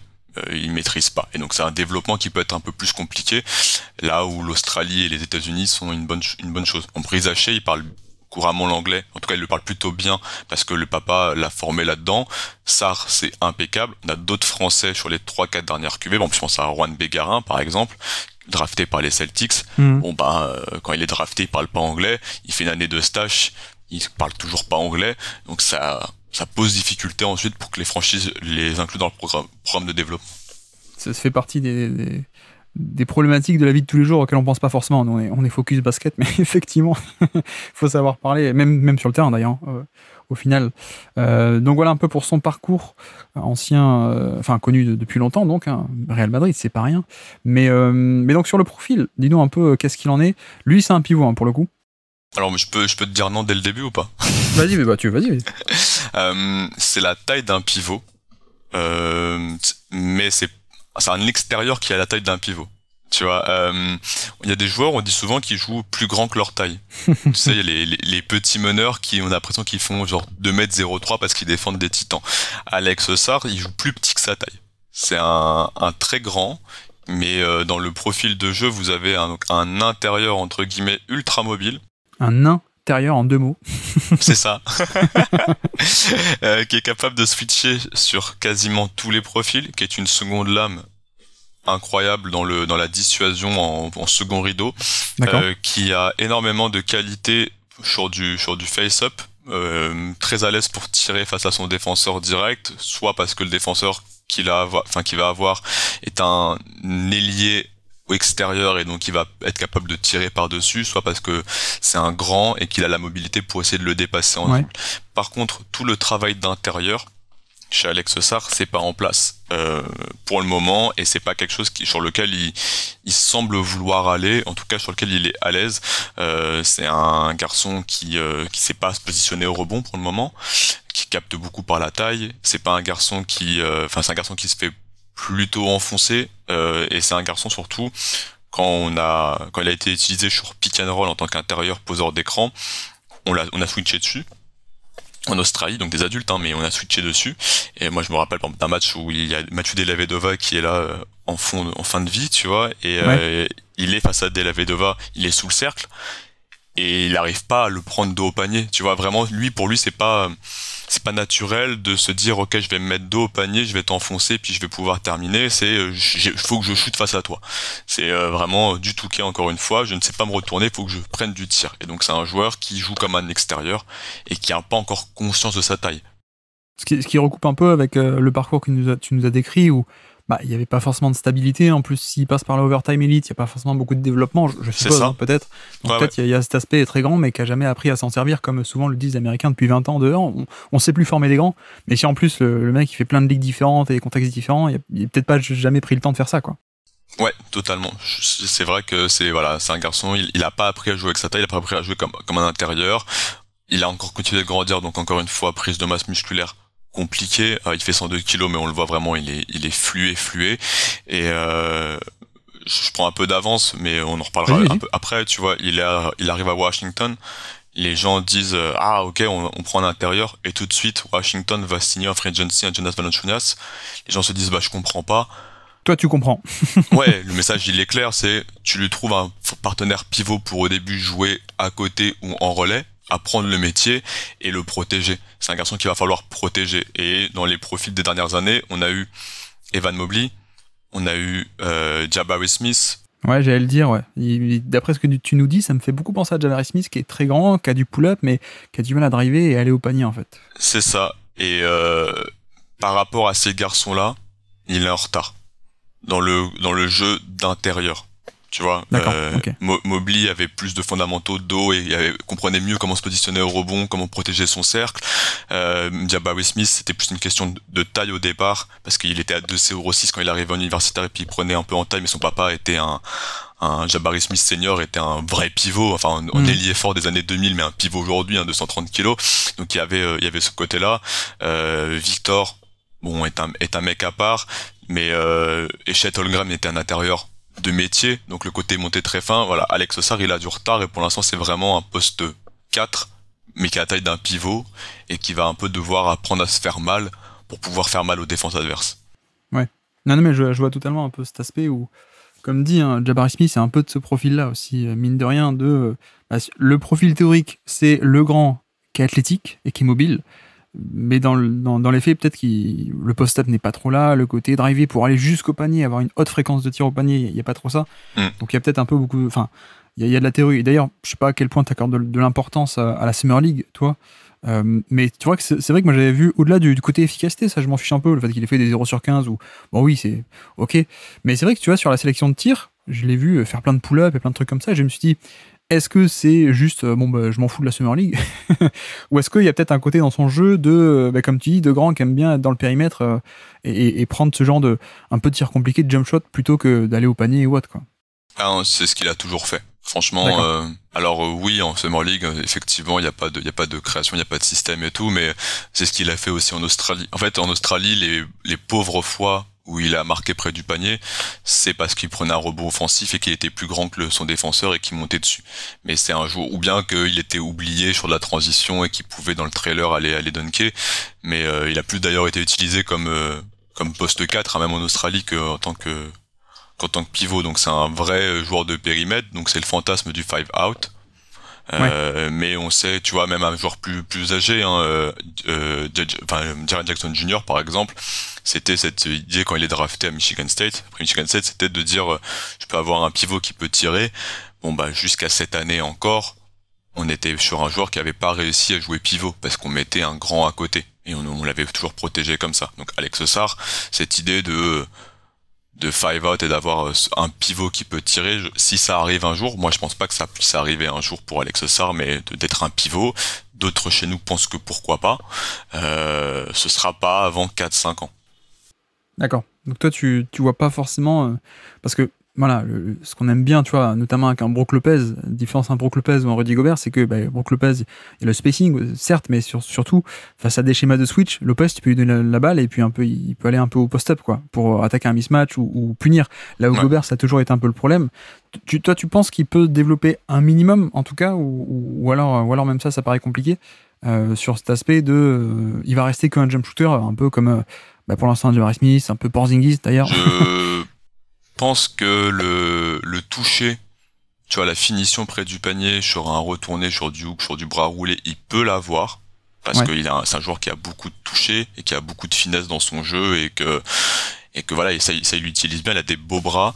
Maintenant, je pense que lui, ça va toujours être quelque chose de complexe et que plus il va pouvoir s'écarter du panier, mieux il se sentira. Un autre joueur de cette taille, tu vois, c'était Lauri Markkanen, où on s'était demandé quand il est drafté, Lauri Markkanen, les gens se posent pas trop la question si ça peut être un pivot. Tu vois, les gens se disent c'est un ailier fort qui est de grande taille. Alors c'est drôle parce que c'était une génération où on aimait beaucoup avoir des pivots, des tu vois, des pivots qui peuvent stretch. Brook Lopez a révolutionné, ça a été un fantasme. Mais Markkanen, on s'est toujours dit non, c'est un ailier fort de grande taille. Et Lauri Markkanen était un énorme slasher. Au niveau universitaire, ça a redevenu un bon slasher d'ailleurs en NBA parce que le corps l'a laissé tranquille et puis qu'il a eu des vrais meneurs de jeu, ce que Chicago avait jamais su faire. Alex Sarr, il aimerait bien avoir ce genre de rôle là. Je pense qu'Alex Sarr, il va vouloir passer sa carrière sur un poste 4 de grande taille et qui va avoir l'avantage d'être assez mobile pour défendre des ailiers forts et des ailiers et pouvoir switcher et en même temps pouvoir te mettre des énormes gifles sous le poignet. Ça, il adore ça. Tu vois, quand c'est pas à lui de protéger le premier cercle, mais qu'il est juste là en renfort et qu'il doit te mettre une tarte, une bâche sous le cercle et reprendre son défenseur derrière, faire l'essuie-glace, lui, c'est son dada, quoi, c'est son jardin. D'accord, ok. Ouais, c'est vrai que c'est ce que j'allais dire, c'est un peu la différence, c'est que Markkanen, une des limites à l'époque, c'était aussi la défense, quoi. Et le côté, lui, c'était pas un intérieur en défense, hein, pour le coup. En plus, il a pas, envergure de bras, il a pas ce bonus-là non plus. Il a une petite envergure par rapport à sa taille. Mais là, c'est vrai que tu nous dis que lui, de l'autre côté, Alex Sarr, il y a un peu plus cet espoir que défensivement, ce sera peut-être pas l'encre défensive de drop face au ballon ou hyper costaud, mais au moins il y a cet aspect potentiellement de safety. Et d'ailleurs, en termes d'atouts physiques, il a une belle envergure, non, si je dis pas de bêtises? Ouais, il est à 2,24. Donc tu vois, il est entre 7 pieds 1, 7 pieds 2 en termes de taille, donc on est entre 12, 16, et en longueur de bras, il est à 2,24, une énorme standing reach et une mobilité de fou, donc sur la défense, on est assez safe, on sait que ce sera un bon défenseur d'équipe, et qui va vraiment, il peut, tu vois, justifier une zone à lui tout seul. Parce que bon, Evan Mobley aussi dans ce profil-là, c'était un jour tu te dis ok, j'ai envie de faire de la zone avec Evan Mobley sur le terrain, Alex Sarr aussi. Nous nos craintes elles sont plus offensives, c'est à quel point tu peux le laisser sur le terrain en attaque dans un projet un peu sérieux et qui soit quand même positif. Défensivement, il y a un peu de mobilité aussi. Ouais. C'est ça, ouais. Donc, Oui, il bouge vraiment très très vite. Les pieds, ils tournent très très bien. Les hanches, ça tourne aussi superbement bien. Il utilise vraiment sa longueur de bras, tu sais, sans coller son défenseur, tu vois, il place le bras devant lui pour lui dire voilà, ça c'est mon périmètre, c'est mon cercle, tu rentreras pas dedans. Ouais, il ouais. accompagne et il te frappe. La seule limite qu'il va avoir défensivement, c'est la plus importante peut-être, c'est la sécurisation du rebond à la fin. C'est qu'il fait tout bien. Et puis donc il y a un tir un peu casse-croûte fait par l'attaquant et puis derrière il se place pas au rebond et du coup il y a un rebond forcé sur sa tête et ça lui remonte. C'est vraiment ce côté-là de sécuriser l'action finale de la défense et c'est pour ça que tu vas avoir un deuxième intérieur de métier qui va être plus près du sol pour pouvoir le faire et donc Valanciunas dans son développement très bien. Ouais. C'est pour ça qu'ils ont pris Valanciunas, ouais. C'est un peu le truc qui fait très bien ça, pour le coup. Mais alors je caricature beaucoup, hein. Mais de ce que tu dis, j'ai l'impression que t'es plus impressionné dans un premier temps et pour l'instant par l'athlète que par encore le basketteur en termes de style, compréhension du jeu, jump shot, etc. quoi, pour l'instant. Ouais, clairement. Offensivement, c'est sûr que le basketteur c'est très limité sur la finition, la concrétisation, le réalisme. Il fait des choses un peu flashy, mais c'est plus du highlight. Défensivement, dans la compréhension du jeu, c'est quand même plutôt bien. Il s'est pas trop bouffé. Alors il commet pas mal de fautes, mais parce que il veut rendre ce que son gabarit lui permet pas. Mais il bouge très bien, il comprend très bien, il fait la bonne aide, il va récupérer son défenseur. Donc voilà, la défensivement, l'assise elle est intéressante. Ouais. C'est qu'offensivement qu'il y a tout à faire et qu'il va falloir recadrer des choses chez Alex Sarr pour voir qui il veut devenir et qui il peut devenir. Et niveau passing alors, passing, compréhension du jeu, etc. Est-ce qu'on est un peu sur un Jabari Smith ou un Markkanen justement avec moi je me souviens j'avais fait un scouting de Markkanen, j'avais 3 pauvres passes qui se battaient en duel pour faire ma vidéo, je savais pas quoi faire. Mais où est-ce qu'on en est niveau compréhension du jeu? Est-ce qu'on est parce que tu parles de bonne compréhension en défense, mais est-ce qu'il y a aussi en attaque? Il a peu fait, il a peu montré parce qu'il a été peu. Enfin, tu vois, il y a souvent ce truc de je fige le jeu, je m'arrête et je vais tirer. Donc il y a manque de fluidité où la défense derrière, tu vois, collapse sur lui, enfin fait une erreur et qui peut transmettre. Souvent, il récupère la balle. Tu vois, il y a 2-3 fixations, 2-3 jab step et je shoot. Donc la défense a le temps de se recadrer. Donc pour moi, il y a une manque de QI basket pour que le jeu soit fluide et qui fait que derrière il peut passer. Ouais. Donc la passe, je sais pas trop vu.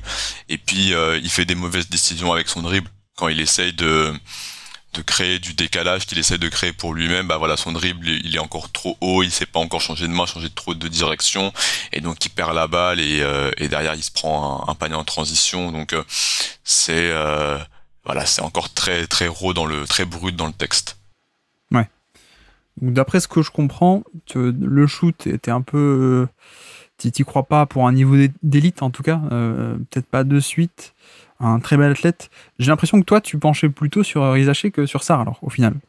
Ouais, enfin si tu veux, dans mon board j'avais Alex Sarr, donc c'est pas mes préférences, hein, mais dans le potentiel j'avais Sarr en deuxième et Rizaché en troisième. En premier j'avais Nikola Topic, le meneur serbe, mais qui s'est blessé. Ouais. Vraiment plusieurs fois au genou, alors même si c'est des genoux différents, c'est quand même un peu inquiétant. Donc je l'ai gardé pour l'idée. Sarr, c'est vraiment, tu vois, je crois pas trop dans le tir pour l'instant. Maintenant, c'est un joueur qui va être servi sur pick and pop. Alors il fait 0 sur 15 là, mais c'est un joueur qui normalement à terme, une fois que le corps sera un peu plus en place et qu'il sera plus safe et que ses appuis il les fixera bien, qui devrait être quand même une belle menace sur le shoot extérieur. Parce que c'est quand même son argument de vente numéro 2 après sa mobilité défensive. Donc, joueur de pick and pop qui écarte le jeu, oui. C'est pas pour moi un tireur qui va être en mouvement. Après, on l'entend pas trop. Ouais. Et ça peut être un bon joueur de finition. Donc, pour moi, argument numéro 1, la défense, la mobilité, la switchabilité, etc.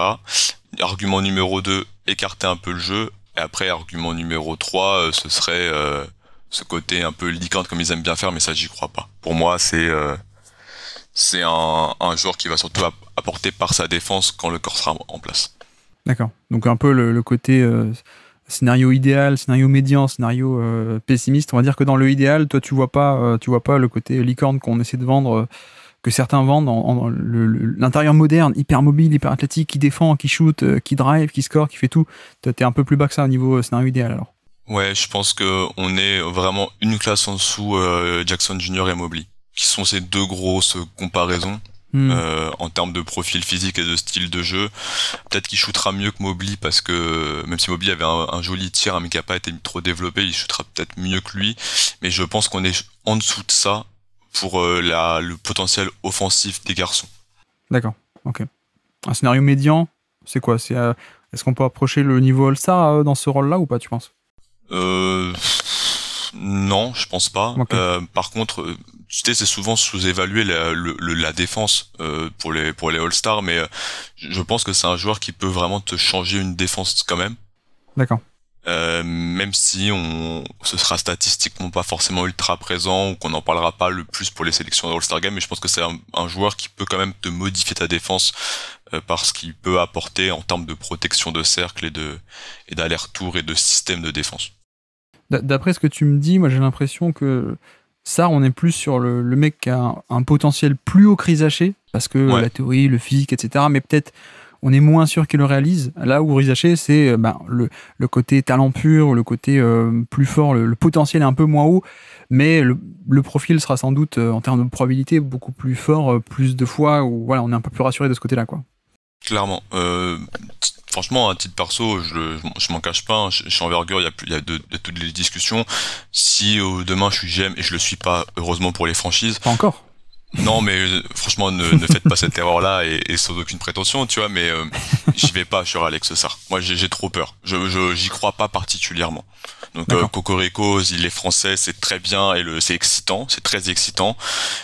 Dans ma visualisation, mes projections, il y a plus de scénarios où ça ne marche pas bien. En tout cas, ça se développe pas assez bien que on arrive au truc visé de base. Voilà. Et après, en termes de contexte équipe, j'ai été un peu rassuré de voir un Carlton Carvington qui est tombé, le meneur de jeu là qu'ils ont pris, parce que c'est le Buddy c'est ça. Le mec de Pittsburgh, parce que c'est un vrai, pour moi, porteur de balle et qui va pouvoir créer. Je sais pas à quel point Jordan Poole peut développer des jeunes. J'ai adoré le fait de prendre Jonas Valanciunas, qui est Bilal Koulibaly aussi en français, c'est cool pour lui.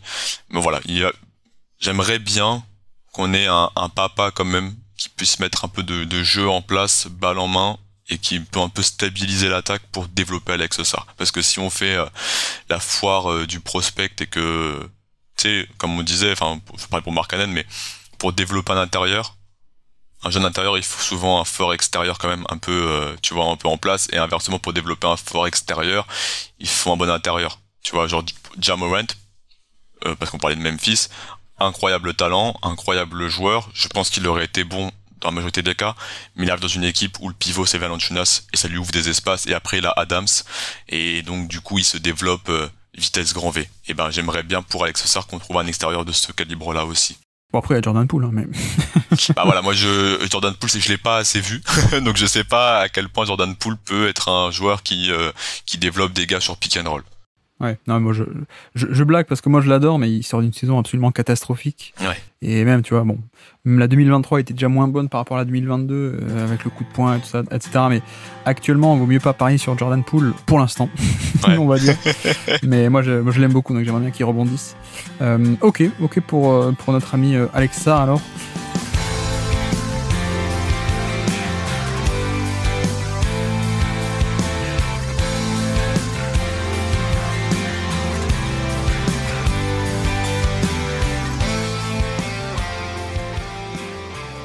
Et puis, eh bien, on peut enchaîner avec le troisième du jour, Tidjane Salin. Voilà, j'arrive enfin à bien le prononcer.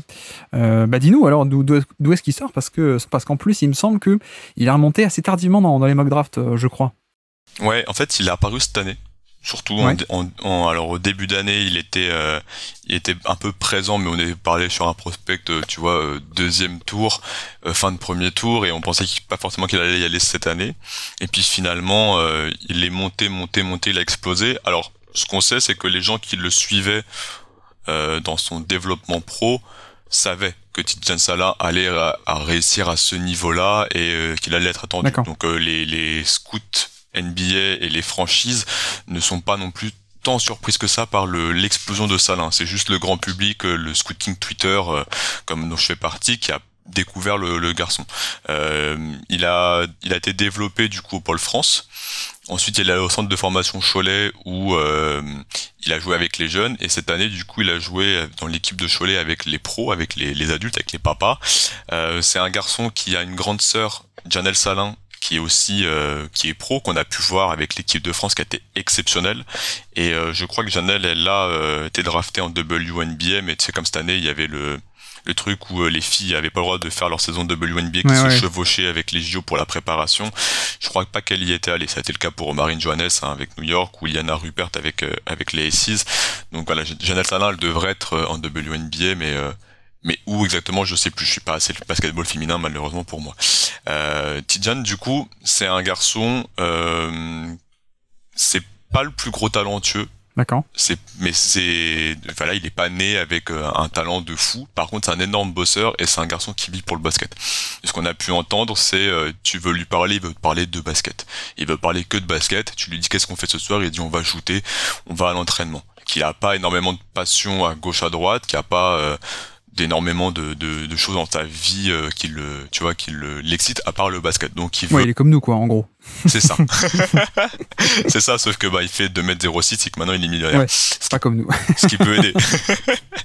Et donc c'est un joueur qui est en termes de physique, donc 2m6, qui est monté très haut. Il a des très grandes jambes, et après il a encore tanké. Tu vois, c'est un peu pas une anomalie, mais on dit qu'il est monté très haut, et puis ensuite derrière c'est très épaissi. Ouais. Et ce qui a été impressionnant chez lui, c'est les progrès au shoot. Il est à quasiment 40% à 3 points, il en prend 4 par match en Betclic Elite. Dans les championnats un peu plus au niveau européen, il est à 34%, et c'est une grosse menace. Alors c'est beaucoup de catch and shoot, mais il y a un joueur qui a aussi pu montrer une distance NBA, qui a pu montrer de la régularité, et qui est très efficace dans pick and pop. Je pose des écrans, je fais un décalage quand même parce que j'ai un physique important, et je vais tirer. Et c'est un garçon qui est un excellent joueur loin du ballon, dans tous les aspects off-ball qu'on peut décrire. D'accord. Ouais, donc le côté, tu dis, c'est un accro de basket, etc., ça se transpose bien. Parce il doit comprendre bien le jeu s'il bouffe ça toute la journée, quoi, au final. Ouais, c'est pas le gars qui va prendre le ballon, c'est peut-être dans le top 10, parce qu'il est drafté 6ème par Charlotte. Dans le top 10, c'est peut-être un des joueurs qui a le moins de potentiel balle en main. C'est pas un mec qui va se créer son propre tir, c'est pas un mec qui va poser la balle, c'est pas un garçon qui va exploser par ses pull-ups. Par contre, c'est un garçon qui comprend très bien les coupes, qui comprend très bien lorsque la défense elle fait une rotation où se placer, qui a une physicalité pour agresser le rebond offensif et être présent, qui a du shooting à 3 points, qui sait se repositionner, et puis de l'autre côté du terrain, défensivement, c'est un mec qui est pas trop attiré par la balle, qui propose qui peut encaisser le contact, qui peut switcher, qui repousse des adultes avec son jeune âge, et qui fait les bonnes rotas, qui sécurise le rebond. Ouais. Donc c'est encore une fois on parle de Swiendy, mais voilà, le Swiendy sur les postes 3-4 assez idéal, et qui a encore continué de grandir. C'est ça, ouais, poste 4, ils disent apparemment là, mais il fait 6-9 de taille, ouais. Et, des bras de 7-1, c'est pas mal, hein, ce bonus pour la défense notamment. Plus tu parles du QI basket, et t'as parlé du jump shot aussi. À quel point est-ce que t'y crois là-dessus, sur ce côté, quel niveau de jump shooter on peut avoir? Parce que d'après ce que tu me dis, hein, si on a peu de création pure, de talent pur, avec la balle, dribble, pick and roll, etc. Enfin, si on n'a pas la création, on peut tout de même avoir un magnifique profil de le connecteur passeur, jeu sans ballon, et puis la défense on et off ball, avec en plus du switch, de la mobilité. Ça fait qu'un package hyper intéressant. Mais à quel point est-ce qu'on a ce jump shot qui va être de bon niveau, tu penses? Je pense que le catch and shoot va être présent. Je pense qu'on a un joueur qui va entre 35 et 40% à 3 points carrière. Donc ce qui est vraiment bien, avec fort volume. C'est un gars, il déclenche vite, il peut tirer de partout, il n'a pas encore une fois de problème de latéralisation. Les mains, elles sont prêtes aussi. C'est un gars qui va se dire très utilisé dans le posage d'écran. Honnêtement, c'est un poste un peu 4 à l'ancienne dans le profil de jeu, dans le rôle. Tu vois, il tombe à Charlotte, il y a Grant Williams. Je trouve ça bien. Parce que on peut être sur du rôle un peu similaire. Miles Bridges aussi, je trouve ça bien. On peut être sur du rôle un peu similaire. Je pose des écrans, je provoque un switch, je vais popper tout de suite à 3 points. Si la défense, elle fait une erreur et qu'elle met 2 mecs sur le ballon, parce que t'as la melo ball et qu'il faut défendre, et moi je vais te sanctionner. Et puis sinon, je vais t'agresser sur du robot offensif. C'est pas un garçon qui va être dans de la course. Comme un Doug McDermott ou autre, c'est pas un garçon qui va, tu vois, poser un écran qui va rejaillir à l'opposé, qui va shooter, quoi. C'est plus, je mets un écran, je me positionne, je tire. Ou bien je suis en fin de chaîne dans les corners, je tire. Ouais, c'est un peu de mouvement dans le pick and pop, mais c'est pas du mouvement au point de faire de sortie d'écran, relocation à 3 points, etc. Il n'y a pas non plus ça. Et, dans son équipe, il y a Brandon Miller, tu vois, qui fait ça parfaitement bien. Oui. Lui, il va être plus sur un profil physique tanké comme un Grant ou Miles Bridges, qui sont pour moi deux. Alors, je parle pas dans le caractère, parce que on a deux sacrés pour des raisons différentes, mais qui sont dans le basket des très bons modèles de jeu pour Tidjane Salin. Ouais. Et au niveau de la création, à quel point tu penses que c'est s'il y a un plafond plus ou moins définitif, ou à quel point tu y crois, toi? Parce que, tu vois, notamment, tu as parlé du beau profil physique, mais est-ce qu'on a un peu d'explosivité, de vivacité? Est-ce qu'on a un dribble qui peut se développer? Parce que quand on parle de ça, tu vois, Grant Williams, ce qui manque un peu, c'est l'envergure, justement. Et donc, pour moi, Dallas a fait aussi ce trade parce qu'il y avait un rajout de punch qu'il y a eu avec Washington que Grant Williams n'avait pas, parce que plus agressif, plus de longueur de bras, etc. À quel point ça peut venir? Et à quel niveau? Parce que, bon, je suppose que ça sera jamais genre le Blake Griffin des grandes années sur ce poste 4 agressif, scoreur, etc. Mais où est-ce que tu penses que ça pourrait aller? C'est un garçon qui est en équipe de France jeune et en espoir qui initiait beaucoup de jeux. Tu vois, Manu, avec qui on parle souvent, il me dit on n'a pas encore vu tout ce que Tidjane peut faire. Parce que à Cholet, il y avait un rôle et qu'encore une fois, on voulait gagner des matchs.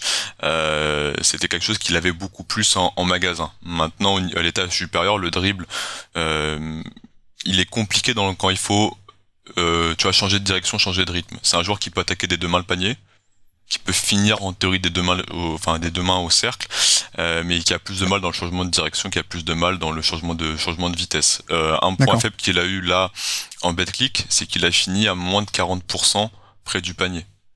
Ce qui est vraiment, vraiment très très faible. Enfin, en tout cas, pas près du panier, mais sur le 2 points. Et près du panier, on était à moins de 50%. Et c'est quoi? C'est une question d'agressivité, d'explosivité, de savoir-faire en termes de technique, de footwork autour du panier? C'est quoi un peu le... Ouais, je pense que c'est ça. C'est que il a beaucoup évolué physiquement en termes de prise de taille et aussi prise de masse. Il a continué, tu vois, de s'épaissir et qu'il a encore pas trop conscience de comment, justement, la proprioception que Zachary Rizaché a bien. Lui, il a pas encore trop ça. C'est une fois en l'air. Comment j'ai placé mon bras, comment je vais terminer. Parce que il lit bien le jeu. Il fait des bons curls. Il fait des bonnes coupes. Il a l'envergure, il a l'explosivité, il a la puissance. Donc, il doit mieux finir. C'est un joueur qui a, tu vois, tu te dirais pas qu'il est aussi peu efficace quand tu vois le match. Enfin, tu vois, le test visuel est trompeur par rapport au réalisme. Maintenant, il a attaqué beaucoup aussi des intérieurs adultes de 28, 29, 30 ans. Et à mon avis, ça joue quand même aussi. Donc, pour moi, il faut prendre de l'expérience et ça devrait le faire. J'ai pas trop d'inquiétude là-dessus, mais c'est quand même un point à souligner. Il a pas été, pour le moment, ultra efficient dans ce secteur du jeu-là. Oui, il faut en fait, littéralement, il faut du savoir-faire. En fait, Ouais. Il a les qualités athlétiques, les qualités physiques, mais maintenant il faut apprendre à jouer, entre guillemets, grosso modo. Mais il y a un peu cette idée.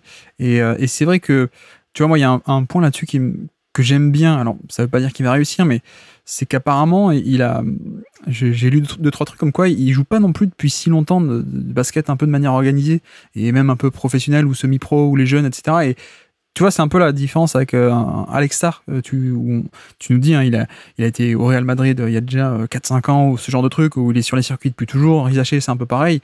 J'aime bien un peu ce genre de profil où, en fait, ils n'ont pas beaucoup joué depuis pas tant d'années que ça, mais il y a déjà un peu d'instinct. Et l'exemple que moi je sors toujours, hein, pardon pour les auditeurs si je rabâche, mais c'est un peu Joel Embiid qui était comme ça et qui était une grande force qu'on dit. Mais non, mais le mec joue au basket depuis 2 ans, à peine 2-3 ans, et pourtant regardez, il y a des instincts naturels en fait. C'est la différence avec à l'époque c'était Wiggins qui faisait les circuits hyper connus depuis qu'il avait 10 ans, et puis voilà, il y avait des limites et on savait que voilà, on l'a déjà vu tester, on a compris que ça viendrait jamais vraiment quoi. Et je sais pas, enfin tu me dis hein, si je me trompe ou pas, mais avec lui, j'ai lu qu'il y avait un peu ce truc de il y a déjà des instincts naturels pour le jeu. Il n'y a pas le savoir-faire, mais en même temps, le fait qu'il y ait déjà ces bons instincts naturels, ce sens du jeu, alors qu'il n'a pas tant que joué que ça, c'est peut-être aussi un positif sur le fait de, en fait, il a même pas l'expérience, donc peut-être qu'il pourra apprendre encore plus, quoi. Ouais, clairement, il a commencé le basket, tu vois, il avait 8-9 ans, et puis il a suivi pas mal de fois sa sœur, hein, qui était la basketteuse de la famille, et voilà, vraiment, tous les échos que j'ai eus à chaque fois par les gens qui ont pu le suivre professionnellement, tu vois, individuellement, c'est très shonen, hein, c'est très manga, mais c'est pas le génie, mais c'est le bosseur. Et il veut bien faire et il va se donner, il va se buter, et c'est pour ça qu'il progresse et qu'aujourd'hui il est 6ème de draft par rapport à des joueurs qui sont plus talentueux que lui de base. C'est parce que il a eu conscience de ses limites techniques. Il a joué arrière jusqu'en 2019. Ouais. Et ensuite, il a évolué sur un poste où il va plus trop dribbler. Au pôle espoir, on lui dit non, toi tu vas être plus intérieur de formation. Il a dit si je veux être efficace en jouant plus ailier fort, je vais faire ça. Et il a beaucoup bossé pour être efficient dans les secteurs qu'on lui a dit. On lui a dit au début c'était pas un grand shooter, on lui a dit faut que tu sois un bon shooter pour être bon à haut niveau, en tout cas là où toi tu veux aller. Il a dit ok, je vais travailler à fond mon tir à 3 points, et aujourd'hui il est à 35% au tir à 3 points, et il est sélectionné à la draft beaucoup parce qu'il est capable d'écarter le jeu. Ouais. Et sur ces joueurs un peu neufs entre guillemets, hein, qui sont un peu nouveaux, mais un truc que j'aime bien, c'est regarder au niveau du toucher, parce qu'on sait que c'est une qualité qui peut évoluer un peu, mais c'est quand même un peu une qualité de base, quoi, un truc fondamental qui peut bouger, mais qui est quand même, si c'est là dès le début, c'est cool. Lui, il en nous un peu au niveau de se toucher, parce que tu parles de la finition au panier qui est pas top, mais en même temps tu dis aussi qu'il a du jump shot, donc peut-être que le panier c'est juste, comme on dit, une question de footwork et de naviguer dans le trafic, mais qu'en fait il y a déjà ce toucher de base en fait. Ouais, vraiment, je pense qu'il y a plus un problème d'utiliser épaule, bras, avant-bras pour amener la balle au cercle plutôt que la main. Ouais. Je pense qu'il faut qu'il décompose un peu trop son corps, tu vois, dans ces secteurs, et qu'il réfléchit un petit peu trop, et qu'il faut que maintenant fluidifier tout ça entre effectivement ton bas du corps, ton haut du corps, les épaules, les bras, quand je suis en l'air, comment me repérer, comment me déplacer, et qu'une fois qu'on aura assemblé ce côté mécanisme, ça sera de plus en plus fluide. Voilà, faut voir comme un engrenage, c'est pas un naturel. C'est un mec, c'est un bosseur, et c'est un gars qui progresse. On en discutait beaucoup entre nous. Tu prends les 3 Français, en tout cas, moi c'est le cas que je préfère, il y en a d'autres qui sont dans mon avis, celui qu'on préfère, c'est Salin. Ouais. Tu vois, celui qu'on se dit, ça peut être peut-être la plus belle carrière, Salin. Celui qui a le plus le côté aussi NBA. Alors, au-delà de Pacôme Dadier qui est un ricain pur souche, hein, c'est un français, mais c'est un ricain pur souche dans sa mentalité, Salin aussi. Donc voilà, et puis l'entourage, encore une fois, est très très bon. Tu vois, quand il se fait drafter, les gens vont voir Janelle Salin, et ils lui parlent et lui disent oui, votre frère s'est fait drafter. Bon, déjà, elle les saouler parce que c'est son interview, et ils disent venez me parler à moi et pas de mon frère, tu vois. Et puis il dit il est drafté, c'est bien, mais c'est que le début. Pour l'instant, il est encore personne et qu'ils doivent bosser. Donc il y a ce côté un peu compétition, tu vois, et truc pro, en disant voilà, t'es qu'au début de ton chemin, quoi. Ouais, je vois. 1,2 steal en 22 minutes de jeu par match. DeAndre Ayton, c'est 1 steal par 32 minutes par match. Non, mais j'aime bien, encore une fois, j'aime bien l'indicateur d'interception, ça montre aussi ce QI basket. Donc voilà, et d'ailleurs, tu dis que vous l'aimez beaucoup, malgré ce manque de talent pur et de création qui a l'air moins évident peut-être que les autres, sur le petit jeu des scénarios idéal, médian et pessimiste. Sur le idéal, donc, est-ce que tu imagines une version qui est border All-Star ou border top 40 NBA hyper valuable, même sans cette création de scoring? Je pense, ouais. Je pense parce que tu vois, tout à l'heure tu parlais de Miles Bridges, qui c'est pour moi humainement c'est pas acceptable, Et c'était un joueur, tu vois, que j'adorais en université, Miles Bridges. C'était un Ouais, de moi mes aussi. joueurs favoris. Et bon, je suis dégoûté, mais voilà, ainsi va la vie. Alors, il est border All-Star, ce garçon, avant qu'il y ait le scandale, tu vois, de frapper sa femme. C'est un énorme scoreur qui shoot à 3 points et qui est ultra puissant. Bah, Tidjane Salin, il peut être comme ça en étant un peu plus grand en plus. C'est un garçon sur un partenaire de pick and roll, pick and pop. Honnêtement, en termes de développement, il peut shooter, donc tu vas pas pouvoir faire la passe sur les écrans. Si tu switches, il est grand, il est puissant, il veut t'enfoncer. Il peut faire du sortir d'écran et curl, il n'y a pas forcément besoin d'avoir la balle. Ça peut être un vrai fort partenaire de pick and roll, donc je sais pas à quel point il peut aller vers un Miles Bridges, un Julius Randle, un profil comme ça, mais je pense que ça peut être un excellent joueur et un enfer pour les défenses adverses. Et défensivement, à quel point tu le vois être transcendant, tu vois, si on prend un peu le modèle poste 4 mobile sur l'échelle entre Julius Randle et Draymond Green, où est-ce qu'il va se situer?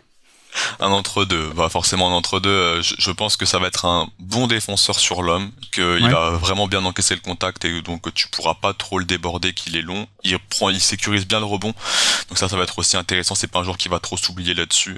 Tu vois, dans des profils, moi dans mon équipe aux Bulls, il y a Patrick Williams par exemple, qui a un profil, un physique un peu similaire. Patrick Williams, c'est un excellent défenseur, bien tanké sur l'homme, mais sur la finition rebond, il s'oublie un petit peu. Ouais.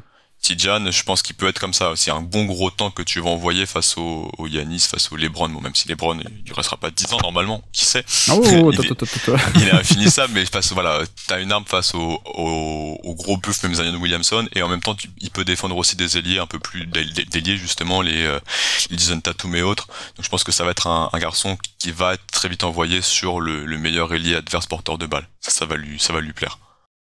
C'est juste dommage qu'il atterrisse à Charlotte alors, parce que tu dis c'est un bon rebondeur, mais est-ce qu'il y aura des rebonds à Charlotte? Est-ce que des tirs vont être loupés contre Charlotte l'an prochain? Je suis pas sûr.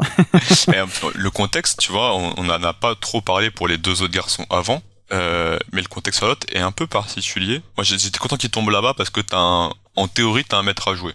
Alors je sais pas à quel point il joue, mais tu vois à quel point il va être blessé ou pas, mais en théorie t'as un Lamelo Ball. Donc en termes de développement pour un basketteur qui est bon loin du ballon et son rôle c'est de poser des écrans pick and pop et rouler, c'est quand même assez incroyable. T'as un Brandon Miller qui va avoir des responsabilités balle en main. T'as deux mecs sur le profil de développement qui sont assez similaires avec Grant Williams et Miles Bridges. Et t'as un pivot, Mark Williams aussi, qui est un bon défenseur. Donc ce qui va être dur, c'est d'avoir beaucoup de temps de jeu, je pense, dans cette équipe. Je vois pas Tidjane être à plus de 18 minutes par match, ce serait déjà très très bien. Par contre, je trouve que le contexte pour lui, en termes de développement, il est super. Ouais. Comme tu dis, le fait d'avoir la Melo Ball, en gros, s'il était tombé ailleurs versus là, en gros, il y a 5 tirs ouverts de plus par match facile, quoi. Donc pour l'efficacité, pour la production, c'est bien, quoi. Et la balle, elle va tomber au bon endroit, et dans différents scénarios, et dans différentes, tu vois, répétitions.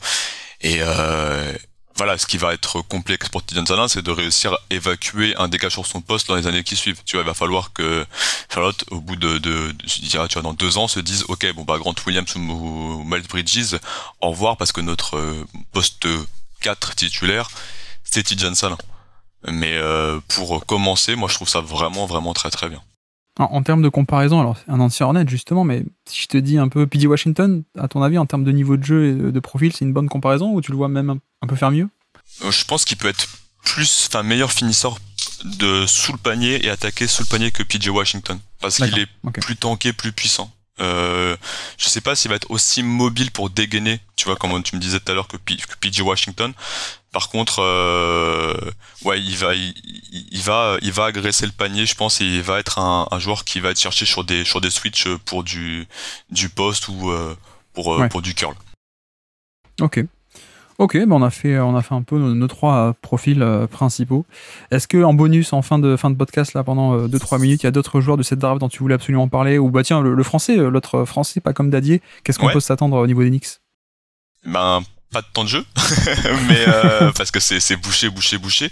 Pas comme Dadier, par contre, c'est un vrai basketteur, hein. C'est un joueur qui a une mentalité de star, qui a bel athlète, hein. Il fait 2m04, très long, très athlétique, qui bouge très bien, qui a un shoot qui s'est vraiment bien développé, qui est parti aux côtés de Ulm, le ratio Farm Ulm qui a vu passer Kylian Hayes les dernières années, et qui a un vrai programme de développement basket aussi. Pacom, il y avait la question de savoir est-ce qu'il allait se faire stash ou pas, et lui il était absolument contre un draft and stash, donc stash c'est être envoyé en Europe, ce qui va arriver pour Melvin Aginsa, autre français drafté par Dallas, et donc lui il va rester avec les Knicks pour essayer de se faire une place, et voilà, c'est un joueur qui a énormément de confiance en lui, qui a joué face à Rizaché et qui lui a dit je vais te casser la tête, et il a été plutôt efficace dans ce secteur-là. Et à chaque fois qu'il joue des joueurs de son poste, profil ou des copains français, il veut montrer qu'il est le meilleur, et assez régulièrement sur la ligne de stats, il les prend. Lui c'est quoi, poste 2-3, c'est ça? Créateur balle en main? 2, 3, 4, soit c'est plus un finisseur, c'est un profil un peu plus Kelly Oubre. Et qui peut aussi poser des écrans et tirer. Je suis très excité de voir ce qui va devenir de ce jeune garçon. Après, faut voir si sa mentalité, du coup, parce que je le connais pas individuellement, mais son exubérance, sa mentalité et ce côté de je veux être le meilleur et je crois à fond en moi, peu importe avec qui je joue, va fonctionner ou pas. Mais en tout cas, il tombe dans une maison de basket là où si tu veux une minute, va la chercher, quoi. Ouais, je vois. Je pense que s'il défend, il jouera. Ça, c'est Thibodeau. Ne serait-ce que défendre, il pourra jouer. Mais donc Melvin Aginsa, pardon, aussi. Donc le frère 2. Là encore, un frère 2. Il n'y a que des frères 2 ou des fils 2 sur cette QV. Tu dis qu'il va rester en Europe? Ouais, Melvin Aginsa, il va avec l'Asvel. De mémoire. Donc Melvin, c'est un poste 2-3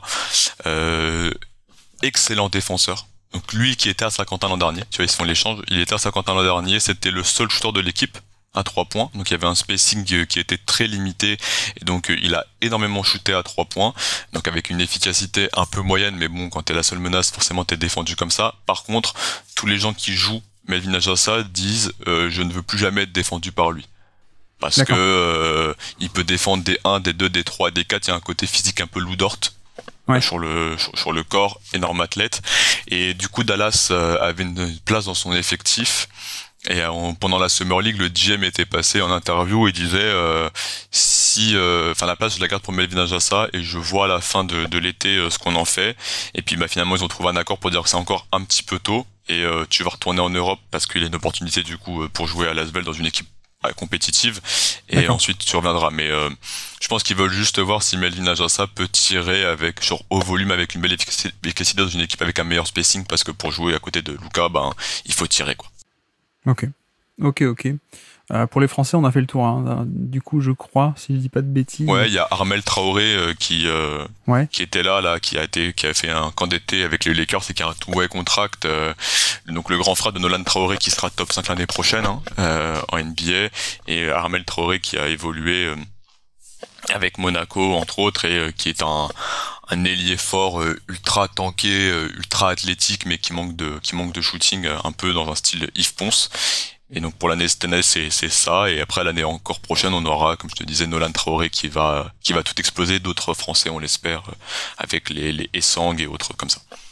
C'est marrant, tu parles de Yves Ponce, j'étais en train de voir qu'il y avait un Yves Missy qui a été drafté, je me suis dit c'est encore un Français, mais non, il est belge en fait. Donc il est camerounais, il est né en Belgique. Ah, c'est vrai, okay. Et toi t'aimes bien les name bloomers camerounais, Yves Missy il a commencé le basket à 3 ans.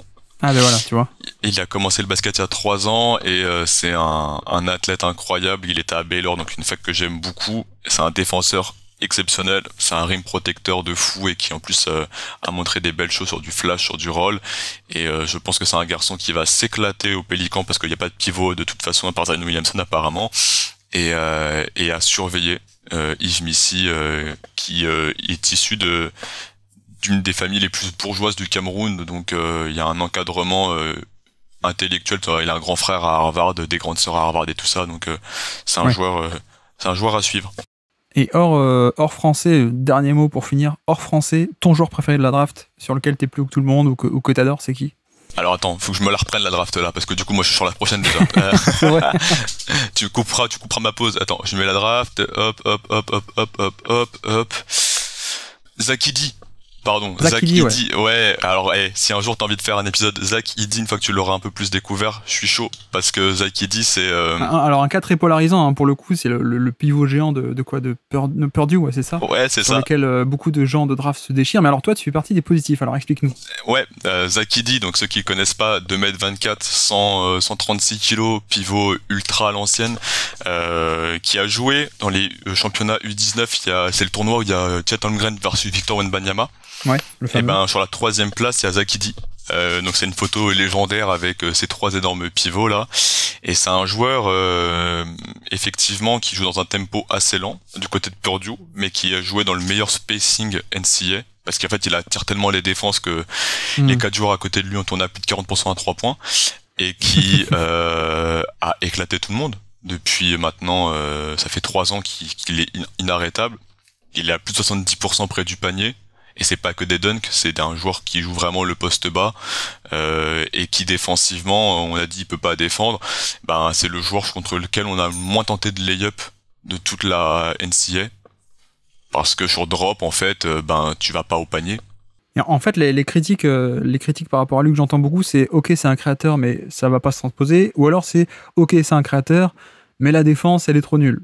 Lequel, toi, t'es plus chaud que la moyenne sur lequel? Sur un, sur l'autre ou sur les deux? Je pense que la critique principale, c'est de dire que c'est anachronique. Parce que oui, c'est un tempo qui est plus lent. Maintenant, alors, en NCAA, tu vois, toutes les défenses, elles ont dû faire prise à 2. Et donc, il a tout le temps lu la prise à 2 et il a toujours passé la balle au bon endroit. D'accord, ok. Et il a affronté en finale NCAA un garçon qui s'appelle Donovan Clingan, qui est donc 7e choix de draft là par Portland, qui est considéré comme un pivot qui peut être un all-defensive team, tu vois, parce que c'est un vrai intérieur, excellent défenseur, excellent contreur, très mobile. Et alors le UConn a dit, on va isoler Zach Edey, on va pas le faire défendre en prise à 2, ça va être Clingan qui va devoir le faire toute seule. Clingan qui a 2 ans de fac, donc, et qui est vraiment déjà massif, il lui a mis 37 points sur la tête. Donc oui, ils ont perdu le match parce qu'on l'a isolé, mais en défense individuelle, ton candidat meilleur défenseur et défenseur de l'année universitaire, il en a pris 37 et il a rien pu faire. Et il a dû s'empêcher de faire des fautes. Et je vois pas en NBA 30 Donovan Clingan. Tu vois, c'est comme dire, est-ce que t'as 30 physiques pivots à la Rudy Gobert? Non. Donc là, il arrive dans la conférence Ouest. C'est un excellent poseur d'écran. Il arrive dans la conférence Ouest avec un Ja Morant et un bon spacing autour. Ja Morant qui est un excellent joueur de pick and roll, et je vois pas dans la conférence Ouest 15 pivots qui peuvent défendre une prise de position poste bas de Zach Edey. Donc la question, c'est de savoir s'il peut apporter plus de points qu'il en coûte, et je pense que oui.